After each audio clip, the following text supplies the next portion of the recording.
When we think about Palm Beach today and its reputation as one of America's most glamorous winter destinations, much of that story traces back to one man. Henry Flagler, a partner in Standard Oil, helped transform Florida's East Coast through his railroad and hotel developments, ultimately building Whitehall in 1902.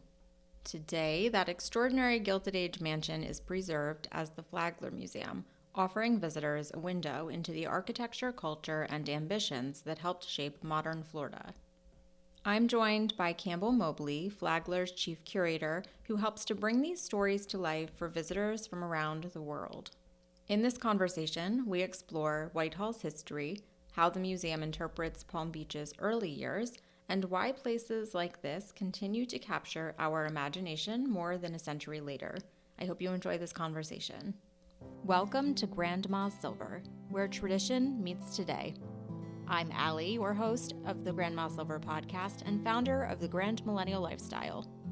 Here, we blend aesthetics with nostalgia, engaging in conversations with lifestyle brands, designers, and more to rediscover the timeless charm of the past. Join me as we journey from home to heart, illuminating the past and polishing the present with the gleam of Grandma's Silver.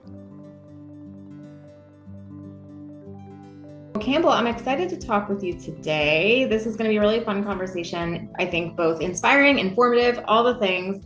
So I want to start though by, and you tell me if this is the best way to do this. I think we should talk for a second about who you are and what you do, where you're doing it, and then why that's important.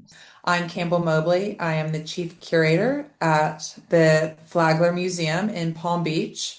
We are housed in Whitehall, which was Henry Flagler's piece de resistance in Palm Beach.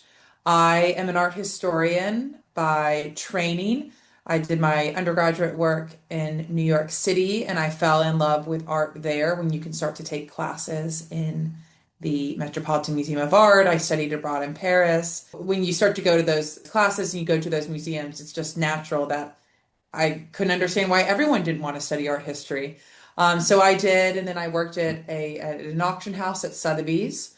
Was my first job outside of college. At Sotheby's, I saw the specialists there, and they were the chicest people to ever exist. And so I thought, I need to go and get a specialty. So I went to graduate school. I studied really American art, American artists, expats at the turn of the century in Paris. I've always been such a Francophile. I'm from Nashville, Tennessee. They started teaching us French when we were in kindergarten. You know, they wanted us to be good Southern girls and boys. So I was raised with all of the Southern gentility and manners and etiquette and dressing a certain way. And so I will say my love for all of these things started, in my own home. My mother has such beautiful taste. Our homes were always so beautiful. So it was just kind of natural for me, I think, to get into this field.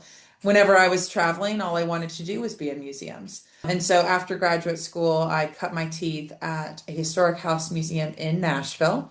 I believe it was, if my memory serves itself right, it was the first museum I had ever gone to, and it's called Cheekwood. And it's this beautiful, beautiful museum. It's on 55 acres in this little beautiful enclave of Nashville called Belmead. It was such a special place to work, and I just loved it. I enjoyed going to work every day. So I worked really hard, and I was the curator of exhibitions there. We had some really great shows. Palm Beach kind of came calling. And this house, I will say, when I first stepped into Whitehall many, many years ago, I was just visiting the town of Palm Beach. And I remember thinking, gosh, what a gem. I can't imagine that I could ever work at a place like that. And then kind of after one Zoom conversation that I had with our former director, I was down here within a month. Wow. And it's coming up on 3 years in May. And it's just been the dream, the ultimate dream. I do get to pull in every day and see this gorgeous facade. We're 100,000 square feet, Carrere and Hastings building. You can't even understand it until you come into the place here, and with the backdrop of Palm Beach. I mean, come on. And so we're doing really interesting stuff here. We have a new director who is really breathing life into this place. It's been incredible to see it through her eyes. And I will say the Flagler family, we'll get into a little bit more about, who Henry Flagler was or that sort of thing. But the descendants of Henry Flagler and Mary Lily, the lady of the house, they're still very much involved in the museum. And so that's been very special to feel like you're really preserving a legacy and it matters. I think for the context of maybe the rest of this conversation, it probably would be appropriate to talk about the house's owner. So this house was designed by Carrere and Hastings, Jean Carrere and Thomas Hastings. They studied both at the École des Beaux-Arts in Paris, and they first worked with McKim, Mead and White, which was the preeminent architecture firm during America's Gilded Age. When they were trying to go off on their own, they had a personal connection to Mr. Henry Flagler, who was, of course, one of the executives at Standard Oil with John D. Rockefeller. Henry Flagler's minister in New York was Thomas Hastings' father. And so when Thomas Hastings and Jean Carrere were getting their start in their young 20s, Flagler gave them their first commission, which was a library off of his home in Mamaroneck, Long Beach. So that was really their start, and it began a really great relationship between Henry Flagler and Carrere and Hastings. They ended up working on the Hotel Ponce de Leon with Flagler, and that is now Flagler College. But it was this incredible Spanish feat of a hotel, and it's Moorish, it's Spanish revival, it's so, so cool. And Flagler worked with Carrere and Hastings to help design it. They worked with Potier and Stuymes to help do the interiors alongside another one of Flagler's, friends' sons, Louis Comfort Tiffany. I mean, these names, it's crazy when you really are digging into this. Yeah. So actually, the dining room at what was the Hotel Ponce de Leon was designed by Louis Comfort Tiffany. So it's all these beautiful Tiffany glass windows. And so now it's Flagler College. And so all those kids, those college kids are eating in this beautiful, beautiful dining room. It's insane. You can only imagine. But so it was like this long thread of this relationship, and you can actually pinpoint almost, so many of Carrere and Hastings' commissions. They somehow connected to their work with Henry Flagler. They of course went on to design later Henry Clay Frick's home, which is now the Frick Collection in New York, as well as the New York Public Library. Carrere and Hastings got the commission to work on the New York Public Library. And at the same time, Flagler said, actually, I also want you to help me build my landmark, my piece de resistance, like the house of all houses that I've ever done here in Palm Beach. And they worked on those two things at the same time, which two major, major projects. But I think that just goes to show you what a relationship that Carrere and Hastings had with Henry Flagler. And also, Carrere and Hastings, they weren't doing other things down here in Florida. And actually, no one was doing anything down here in Florida. Nowadays, when people think of Palm Beach, they think of sun and glamour and all of that. But before it was this playground, it was just this idea, and that idea belonged to Henry Flagler. He had made an incredible amount of money with Standard Oil. After his first wife passed away, he started thinking what he was going to do. He stepped away from daily duties at Standard Oil, and he decided that he was going to extend the railroad from Jacksonville all the way down to Key West, Florida's East Coast. And along the way, he was going to develop these incredible resort towns. And so to kind of entice these wealthy New Yorkers to create a counterpoint to Newport, which is where you would go during the summer. Well, now where are you going to go during the winter? You're going to come down to the last great American frontier, this exotic landscape, which was the state of Florida. You mentioned that Henry Flagler was really like kind of this pioneer of the Palm Beach vision. Yes, yeah. I'm curious what his particular vision might have been. Was it that he wanted to bring that Newport feel to Florida? Was it that he just wanted something for himself? But what was the drive to have it be so grand? I don't know if I'm asking that right, but no, you're asking it exactly are these right. Things that he was putting together for himself and just was like, I can afford it and so I shall, or was it more strategic? What we have to think about in this is we have to put Henry Flagler in context with his contemporaries. So if you look at America's Gilded Age, This was a time when, we're post-Civil War and Americans are trying to figure out what it means to actually be American. There's more innovations being developed, there's more technologies coming into the forefront, and all of a sudden you have incredible amounts of wealth. I mean, we talk now about how much money, that these billionaires have. It doesn't even really compare to what these Gilded Age guys were having. I mean, there was taxes, there were things that they weren't having to pay or any of that. But Henry Flagler at one point he had like his amount of wealth was like 17 times the wealth of the US government. I mean, you can't even fathom That's what that really means. yeah. So when you have all of this wealth, it did put into this idea this of social responsibility. Andrew Carnegie, he wrote an essay called The Gospel of Wealth, where he spoke to he was writing to his contemporaries and saying, you've got to think about all this money that you're making and what you're going to do with it. What legacy are we going to leave? Because while America had money, Europe had culture. And as soon as we kind of gained independence from Europe and we were figuring out what we wanted to do, we all of a sudden realized this feels quite shallow. We need culture, we need art, we need technology, we need innovation. We need these things to prove that we are the next great Western civilization. From that point, you see, so many museums actually pop up. The Metropolitan Museum of Art. You see public libraries come up. You see the American Red Cross. You see all of these philanthropic goals and efforts being put forth by these leaders. I mean, you see the National Gallery, Mellon thought America needs a great museum, a great gallery. And while there was barely any American art in it, it was going to be the great collection of Western art. Of course, most of it ended up being, French and Italian, but that's what they were thinking about. And so Flagler, I mean, that was one part of it.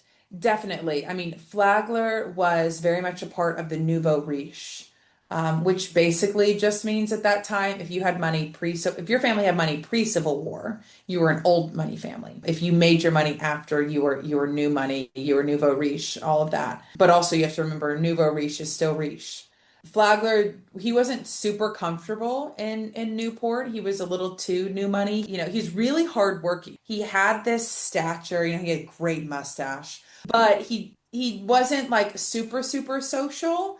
And Okay. so he didn't quite feel comfortable in Newport. His wife, Mary Lily, she very much did. She was a great hostess. She was from the South. She's from a great North Carolina family out of Kenansville, North Carolina. She is Mary Lily Keenan. So she was the right kind of reach there. We actually have in the museum's archives the one of her diaries that she wrote about her suitors when she was in Newport one summer when she was 21. The good, the bad, and the ugly, and some of the suitors that she hoped to see again, and some she never wanted anything to do with, which was quite charming. So she understood the Newport scene, but Henry Flagler didn't quite.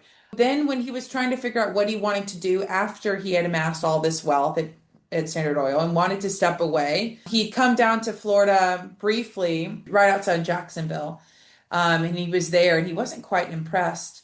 But then he went down and he thought, oh my gosh, like Florida is the last great frontier. There's nothing down here. I mean, at one point, like the two biggest cities, of course, were Jacksonville and Key West. And Key West was actually one of the wealthiest cities per capita in the United States. It was very, very small, but it was very, very wealthy. And Flagler wanted to connect those two things. He also saw the opportunity that the Panama Canal was about to open up. Hmm. And so the southernmost part of the United States is Key West. And so you're going to need a railroad that's going to connect Key West, Panama Canal with the rest of the country.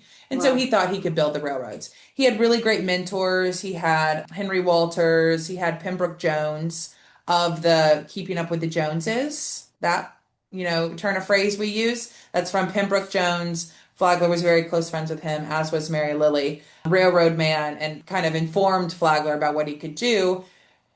And then, he wanted to create these really beautiful hotels. But alongside the hotels, he's creating jobs.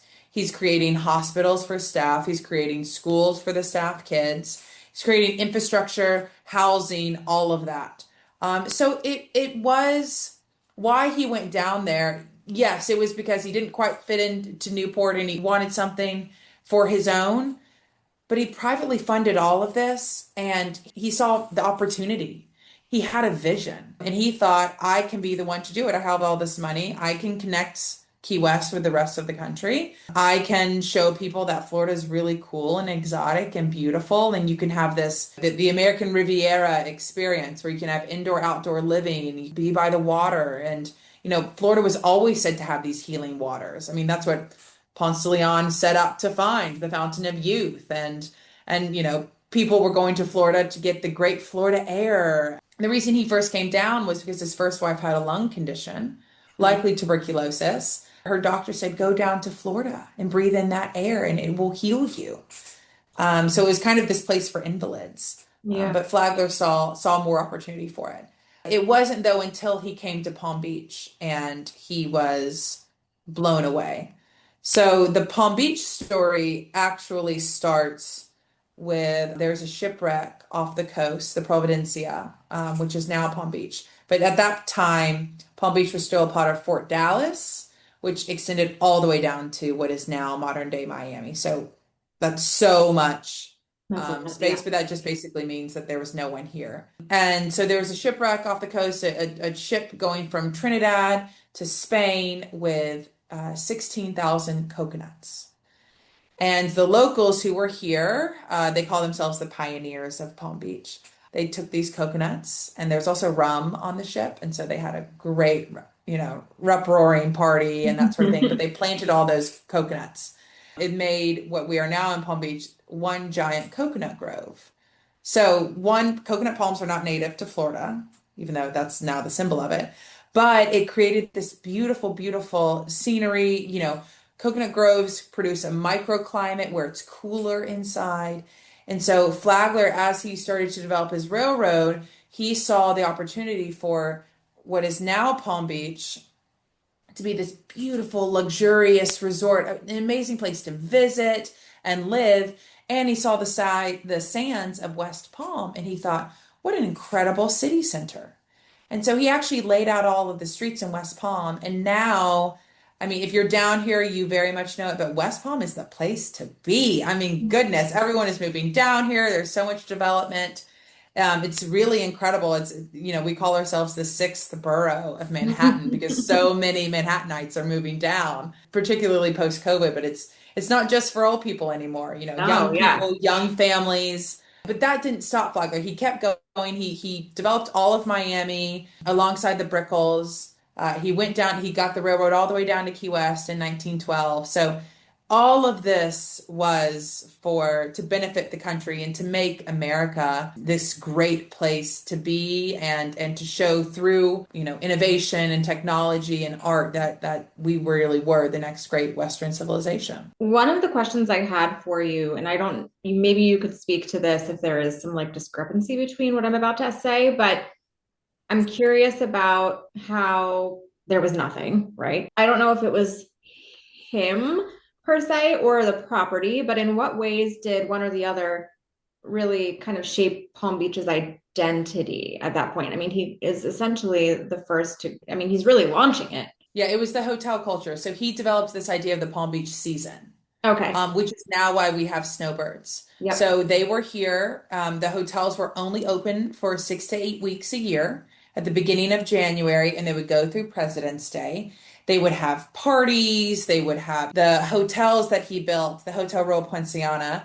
It was the largest wooden structure built at that time. The dining room would house 1,500 people. It's incredible. During the construction of that, he knew how popular it was getting. People were calling up and wanting to stay, that he built just a charming little annex hotel on the water. People started coming and saying, oh, we actually want to stay there. It's less expensive. We want to stay there, but still get the Palm Beach experience. Of course, people started saying, well, we want to stay over by the waves breaking, the breakers. It was the Flagler developing this hotel culture and you coming down and developing the Palm Beach season and opening up during this short amount of time, and it was advertised this way. Everyone knew that's what you were doing. You wanted to be here to get out of these horrible, horrible New York winters. That's what people did. And so he knew, though, it was always a really wealthy enclave. It was Flagler's contemporaries who were, the Rockefellers, the Astors, the Vanderbilts, the Duke and Duchess of Manchester. I mean, one of my favorite kind of charming stories is looking at Henry Flagler and Mary Lily, who they were rubbing elbows with, who they were spending their time with. One of Mary Lily's friends was this woman, and she was married to someone else, but come to find out it was Linda Lee. She then goes on to marry Cole Porter. I mean, like, these names, these people who came to Palm Beach, it was the who's who, but it was also because Henry Flagler and Mary Lily were part of the who's who. Now we don't think of Henry Flagler as much as a part of that, but he was. I mean, I mentioned Pembroke Jones. I mentioned, the Rockefeller. Like, Flagler, the only reason we don't associate Flagler as being a Carnegie or a Mellon or a Rockefeller or a Vanderbilt or an Astor is because he came down to Florida and it was less known, but he was in all of their inner circles. As you're saying that, he's like in these circles, he knows everyone. He's this astute businessman. He's a visionary, really. Mm-hmm.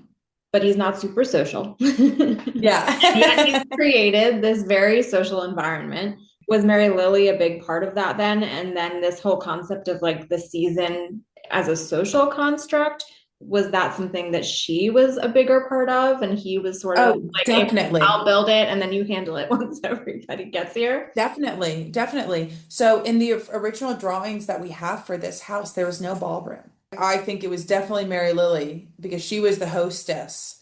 She was a Southern girl. She had the gift of hospitality. She had a strong, strong group of friends. They called themselves the Fortnightlies. They would meet every 2 weeks. They would do music. They would, talk about current events. I mean, she was a beautiful singer, beautiful gifted pianist. I mean, all of these things. It was very much Mary Lily. I mean, when the New York Herald wrote about the opening of this house, they called it Mrs. Flagler's home. She was here more so than he was because he continued to work. I mean, he passed away in 1913 when he was 83 years old, which was completely unheard of at that time.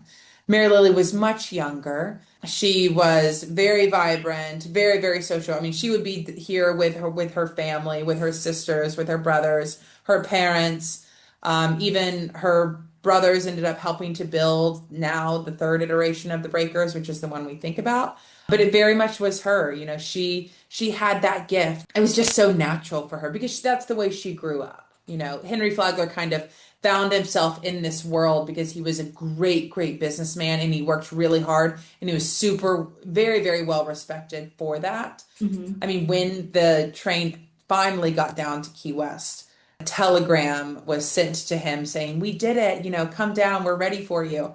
The people who worked on the railroad, they paid Tiffany to make that telegram into a beautiful, a gold telegram for Henry Flagler. I mean, who does that for their boss? So he was very well respected, very much a businessman, but it was Mary Lily. It was her house.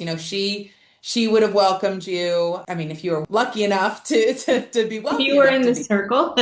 Yes, Yeah. yes. No, but it was very much her. People wrote wonderful articles about her when she got married that, many men were sad when she chose Henry Flagler. And she had so many friends and it was really hers. Let's talk a little bit about Whitehall and then also what this means for you as a museum now. I would love to hear a little bit about how many rooms there are. 75. 75 rooms. Okay. To this day, 75? Yes, there's 75 rooms. Yeah, there's actually more now because there was a hotel addition. There's an addition to the house in the mid-20s that made this the Whitehall Hotel during the heyday of the Palm Beach hotels in the 20s. Yeah, no, there's 75 rooms. They're not all on view, as you can imagine. Our first two floors are our first floor is fully on view, which were the public rooms, our drawing room, our dining room, our ballroom, our library, our music room, our billiard room. And then beyond that, you can go upstairs and you can see many of the bedrooms. And then you can also see some of the staff quarters that we've transitioned into exhibition space. And then we do have a third floor, which had, if you were guests of Henry Flagler and Mary Lily's, your staff would have had to stay up there. So it's upstairs, upstairs, not upstairs, downstairs. Yeah. And then there's a small attic at the very top, as well as a full basement, which you don't even understand. In Florida, to have a basement is a novelty. How did they utilize these socially? That's strategic as well. Well, I want you first to remember they were here 6 to 8 weeks a year. Yeah. That's it. Yep. The home was built in 1902. Henry Flagler passed away in 1913. So if you had been lucky enough to have been invited to come into Whitehall, you could have come through the front gates. Our grand hall, which was also designed by Crerar and Hastings. I want to make sure too, the house itself, the facade and the layout of all the rooms was Crerar and Hastings. And then once you get inside, Potier and Stymus did all of the beautiful plaster work as well as all of the furniture. So they were the interior decorators, Okay. except for the grand hall. The grand hall was just as much a part of the facade of the house. And so Crerar and Hastings very much had a hand alongside Potier and Stymus, but they had a hand in that grand hall space. You would have been able to come into that space and a butler would have welcomed you, and Henry Flagler and Mary Lily if they were expecting you, they would be in kind of two green throne chairs, which we still have, and that you would have been able to converse with them and that sort of thing. You typically would have come here in the afternoon, after the cocktail hour. You would have had afternoon tea in the Coconut Grove at the Hotel Royal Poinciana. People didn't really spend a lot of time with each other socially during the day. You would have been with like one or two people, or you could have done a wicker wheelchair ride, but staying within the homes, it was kind of more private. Mhm. At night is when this house really came alive. It was said that if you got an invitation, you had 24 hours to accept it. And if you did not, it was rescinded. And so you would have been invited to come to dinner. So you would have walked into the grand hall, go into the dining room, which is a massive dining room table with 24 chairs. And you would have had quite an elaborate meal. The ladies would peel off into the drawing room, where they would go and talk, or they would go into the music room, which has a piano as well as an organ. And the gentlemen folk would have gone into the billiard room, where they would have chewed tobacco, smoked tobacco, played pool, that sort of thing. This house did have the first central courtyard in Palm Beach. So you might have spent some time, kind of wandering around the courtyard or that sort of thing. But for the most part, this was reserved for the closest friends of Henry Flagler and Mary Lily, if you were lucky enough to be invited in. Unless you were invited to one of their great lavish parties, such as the Bal Poudre, which is one they did. What I didn't mention is when you have all this technology and innovations being developed in such a short amount of time, you're seeing the rise of the leisure class. You're seeing the rise of, people that things are easier to do and don't take as long. And you have so much wealth. What are you doing with your time? Signaling what you did with your time was just as important with what you were doing. So even here, Henry Flagler and Mary Lily have a full library. What in the world were you doing with that full library 6 to 8 6 weeks to a 8 year? weeks. Yeah. Yeah, no, you're just posturing that you had a library. Saying that the way that you're spending your time is by reading, that was quite impressive. You're intellectually Cultured. Yeah. curious. Yeah, you're cultured. Yeah, oh, you're painting. Oh, you're playing music. Okay, that's much better than some of the alternatives. And you're signaling that you do have time. I mean, even now, you think about people are like, oh, did you read in the newspaper? And you're like, oh, I just didn't have the time to do so today. Or I didn't read that article, or I haven't gotten to that book. I mean, we all have piles and piles of books. If we Hmm. had time on our hands to do that, that shows, wow, they must be someone really special or really wealthy if they have all the time on their hands to do that stuff. So, that's quite fascinating. But they did use these spaces. The second floor is full of bedrooms. There were 14 guest bedrooms. And that was also atypical of the time that Henry Flagler and Mary Lily actually had guests staying in those rooms. Ward McAllister writes about it in Society as We Know It. He was Mrs. Astor's right hand. He was kind of the Gilded Age Gilded Age's version of a Truman Capote character, who was very, very close to prominent woman and kind of got her social cachet, kind of helped her navigate, and then actually has, a huge falling out with her because she exposes all of her secrets. Ward McAllister did that for Mrs. Astor. He wrote about in Society as We Know It that, not many people actually use those guest rooms, or a lot of these massive houses, they wouldn't even have guest rooms. They were reserved for family. You had to stay at a hotel or you had to stay somewhere else. You couldn't stay here, which is even funny because when Henry Flagler and Mary Lily went to go visit George Vanderbilt up at the Biltmore in Asheville, there's no record that they stayed at the Biltmore. It's the biggest house in America. They stayed at the Grove Park Inn, and another time they stayed in their own private rail car, actually. Yeah, so that's kind of how they used some of these spaces. It would be very intimately, you had to know someone or you had to know them. You had to be very, very connected to them. And there was so much order to all of these things. One thing I do want to make sure we talk about is, because you're a museum, the interpretation of it all. What's really interesting, and I'd love to hear a little bit more about, is that you are not just telling the story of the Gilded Age, you're telling the story of this very specific new part of the Gilded Age in a way. So what sorts of things are you hoping that when people come through the doors, they are learning or taking away about this period in time and the people, of course, whose home they're stepping through? The America's Gilded Age is very much in the zeitgeist. Thank you to Julian Fellows. Selfishly, I love all those period dramas, and I find it so fascinating that we're looking at this point in time because this has always been my fascination, my particular point of interest. But what we get to do here at Whitehall is, as you mentioned, it's even more. It's not just looking at the lens of all of the Gilded Age. We're also looking at the town of Palm Beach, the way it started, the way we now think of Palm Beach. It's because of Henry Flagler. It's because of Whitehall. It's because of these hotels. It's the infrastructure that he put in place. I mean, he put in the grid system. He put in, the plumbing, all of this. We wouldn't have the basis for unless it was for Henry Flagler, and in such an elevated way, a way that always was about excellence and being surrounded by beauty. And so what we do here at the museum is we think about like the values that they were trying to instill in American culture at that time of excellence and, valuing these things, valuing beauty, valuing hard work, valuing the American meritocracy. We do a lot of that here in Palm Beach because that's still what Palm Beach is. When you've made it, you go down to Palm Beach. Or if you just want to taste. It's a social status symbol. Yeah. Very much so, very much so. And it's a very social town. Yeah. People don't come here to just hide in their own homes. They come here to go to parties. They come here to be entertained. And I will say as well, part of the reason I was interested in moving down to Palm Beach was when I was living in New York City, I loved how everyone that I surrounded myself with, they were consumers of culture. They wanted to go to the theater. They would try the opera. They would try the Philharmonic. They would try the ballet. They wanted to go to museums. They appreciated the architecture of the city. And of course, I was in undergraduate, or I was at Sotheby's, so I was like-minded people were around me. New York was such an educated crowd that appreciated those things.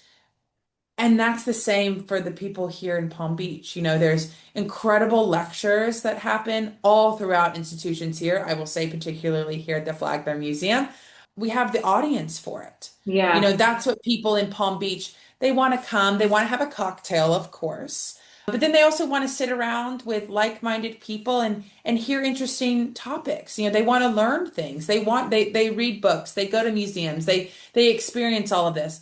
Because very much it is the leisure crowd, but it's one that we hope we're feeding in a way that makes us all better. And it's a very philanthropic crowd as well, which I think lends itself to all of that. I was going to ask about that, yes.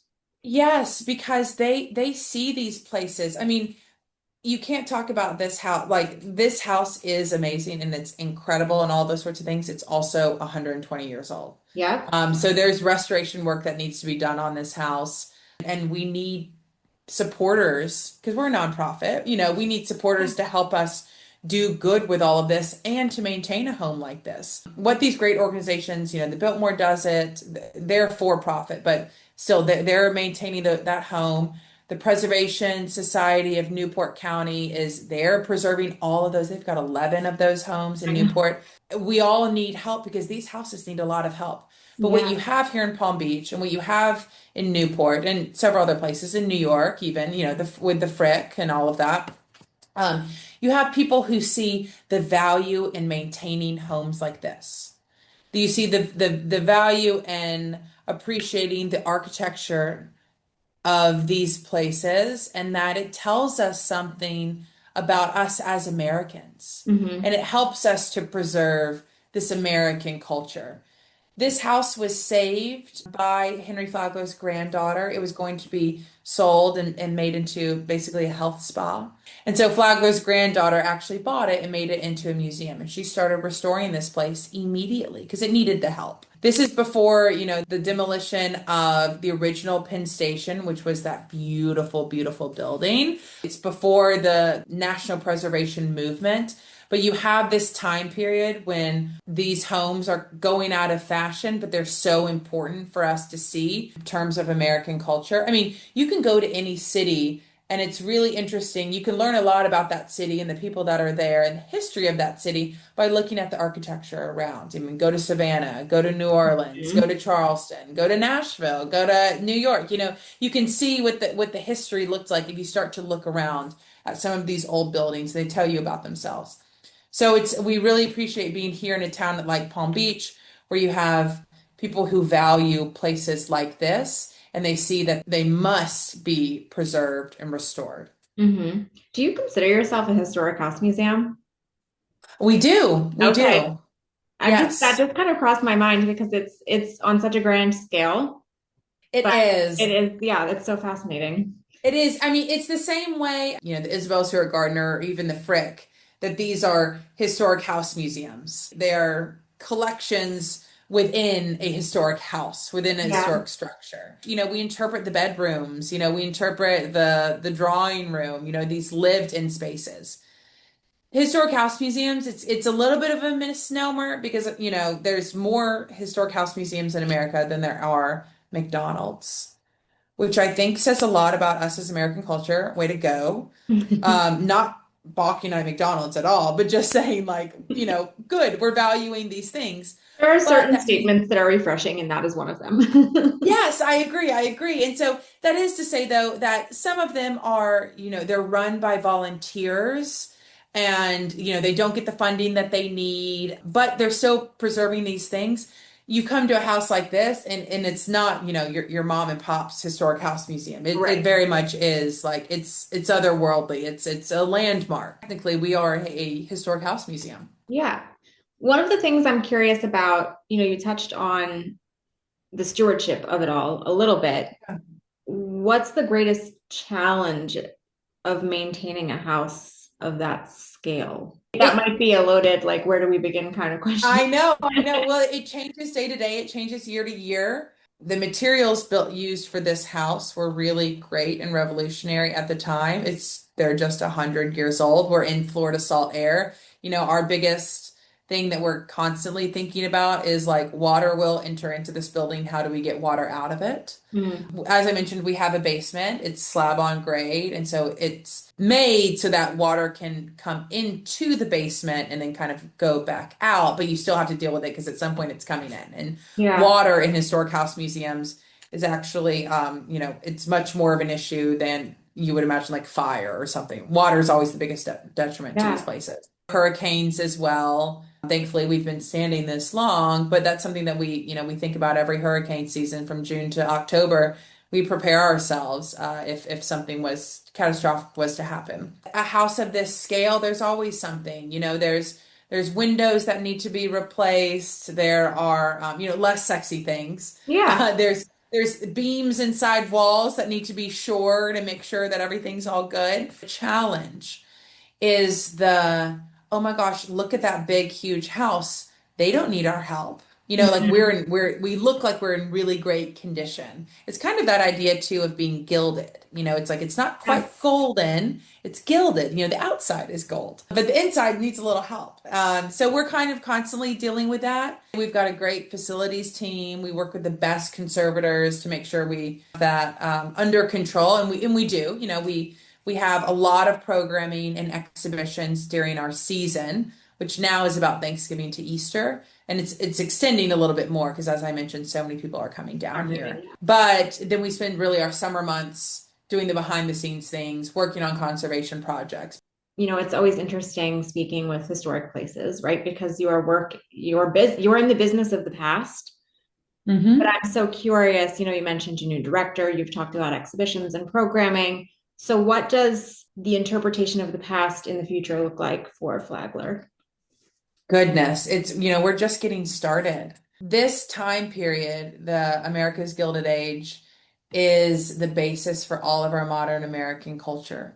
Everything from the food we eat, the cereal that you had this morning, to turning on your lights, to watching television, to like the precursors to everything, going to the movies, having a cocktail, the 5-day work week, all of these things happened and were started during that time. So really, I find that the better we understand the past, the more interesting it is, the more we can start to understand our future, where we're going.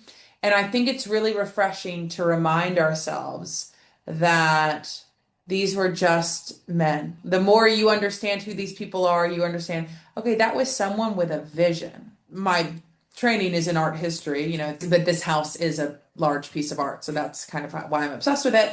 If you start to peel back the layers, or you come into a house like this and we tell you about who Henry Flagler was, who Mary Lily was, what they were like, how they spent their time, who they talked to, what music they listened to, what they ate, what they drank, what they wore, you start to humanize these people, and they're no longer on that pedestal. And what it's supposed to be doing is reminding you, you too can have dreams. Mm. You too can have a vision. It's the greatest idea of the American meritocracy, and the promise of, if you work really hard, you can be anything you want to be. What Henry Flagler and Mary Lily were doing here is that they surrounded themselves by beauty, and that too inspires you. I think all of us can be creative, and we need to find opportunities to stop all the noise and to put down our phones and to be inspired by, whether it's, I mean, we haven't even gotten into the nature of it all. We I talked about this is know. We indoor should do a outdoor part living. two. Yeah, but like the reason we're here in Palm Beach, the reason people come down to Palm Beach is because it's beautiful. I know. It's God's gift. It's the trees, it's the flowers, it's the ocean, it's all of that. If you are surrounded by these things, what a happy life you can live. And so that's why I'm obsessed with history. That's why I go back to these things. I like to see who made them. And I think you see this too, what Palm Beach was doing. It's a manifestation of the City Beautiful movement that came out of the World's Columbian Exposition in Chicago. I mean, I could go on and on and on, but all of that, it's because it was inspired by the great European cities. It was Hmm. inspired by which they valued art. I mean, the Italian Renaissance, yes, was great in terms of technology and whatever, but it was also literature, art, like those were the things that still to this day we think about when we talk about the Italian Renaissance. And Europeans knew, if you're surrounded by pretty things, or if you have this amount of wealth, don't just build some utilitarian building, make it beautiful. Be intentional about what you are creating. And Yeah. I think if everyone has the opportunity to slow down and be inspired by this, they can dig into their creativity. The silly answer is that I think we're making people want to be the highest, best versions of themselves when they come into the museum. Yeah, well, I was about to say that you're almost describing like the ultimate epitome of inspiration, right? Like that's Yeah. what you want people to feel, which is so incredible. One thing we need to discuss is how people can find you, where they can find you. So could you fill everyone in for a moment on that? You can find us in Palm Beach, come down to Palm Beach. We're also on all socials at Flagler Museum. We're on Instagram. We've got a great team, a social media team that helps us. Our museum, flaglermuseum.org, as well, has a lot of our past lectures and upcoming programs and upcoming exhibitions. Awesome. And I will make sure to add that I'll link to whatever I can in the show notes so that people can find Thank it. you. I'll share it to stories and all those sorts of things. Campbell, thank you for talking today. This was so much fun. Like I said, I could go and I mean, we could have talked for hours more, but this, I hope, gives everyone a little inspiration just to come down and visit and see what it's all about. Yes, thank you so much for having me, Allie. It was so wonderful to chat with you.